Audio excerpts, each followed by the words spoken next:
eventualmente de 10 a 20 millones. Hoy amaneció un poco nublado, pronosticada la tormenta devastante, pero mi viaje no podía cancelarlo. Hacía falta detenerte, acariciarte. Fueron muchas horas anhelando más de lo que pude imaginarme, pero el destino es tan perfecto, tan exacto, que descubrí por qué jamás debí buscarte. Él te besaba con tanta pasión que de tristeza en la noche lloró. Fue tan extraño que hallé mi dolor, pero mi alma no se resistió. Si te molesto, discúlpame. Ve que te amo, no tengo ni una duda, pero es una tortura que me daña el corazón.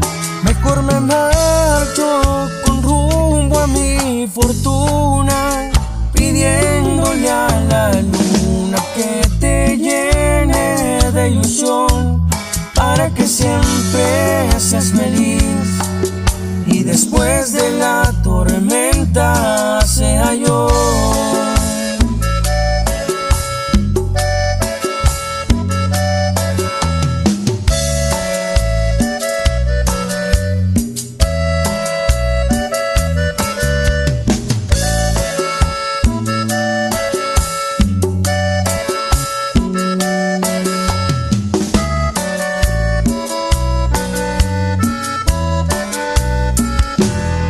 Te besaba con tanta pasión que de tristeza la noche lloró.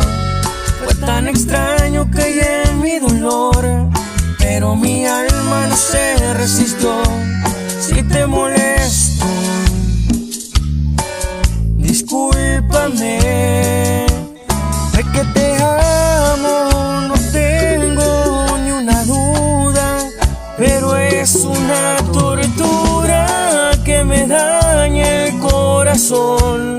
Mejor me marcho con rumbo a mi fortuna, pidiéndole a la luna que te llene de ilusión, para que siempre seas feliz y después de la tormenta sea yo.